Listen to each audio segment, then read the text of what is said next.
Big Boss season 7 Malayalam അക്ബറിൻ്റെ family വന്നിരുന്നു.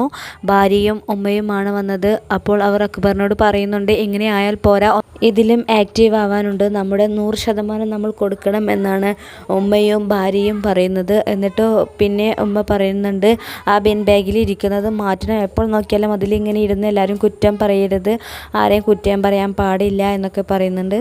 അതുപോലെ എപ്പോഴും നന്നായി കുളിക്കണം, അതുപോലെ നല്ല നീറ്റിലിരിക്കണം, എക്സസൈസ് ചെയ്യണം എന്നൊക്കെ ഉമ്മ പറഞ്ഞു കൊടുക്കുന്നുണ്ട്. അപ്പോൾ അക്ബർ പറയുന്നുണ്ട്, ഞാൻ കുളിക്കാറുണ്ട്, അതിൻ്റെ മുടിയൊക്കെ വളർന്നത് കൊണ്ടാണ് ഇങ്ങനെയെന്ന് പറയുന്നുണ്ട്. അപ്പോൾ തന്നെ ഉമ്മ പറയുന്നുണ്ട്, അതങ്ങനെയല്ല, എപ്പോഴും നല്ല വൃത്തിയിൽ കുളിച്ചൊക്കെ നല്ല വൃത്തിയിൽ നടക്കണം എന്നൊക്കെ അക്ബറിനോട് പറഞ്ഞു കൊടുക്കുന്നുണ്ട്. അത് അനുമോളും ആദിലയോടും നൂറയോടും പറയുന്നുണ്ട്, അക്ബറിനൊരു വൃത്തിയില്ല. അക്ബർ അടുത്തുകൂടെ പോകുമ്പോൾ തന്നെ ഒരു ബാഡ് സ്മെല്ലാണെന്നൊക്കെ അനുമോൾ പറഞ്ഞിരുന്നു. അത് ഉമ്മ കണ്ടിരിക്കണം, അതുകൊണ്ടാവാം ഇങ്ങനെ പറഞ്ഞത്.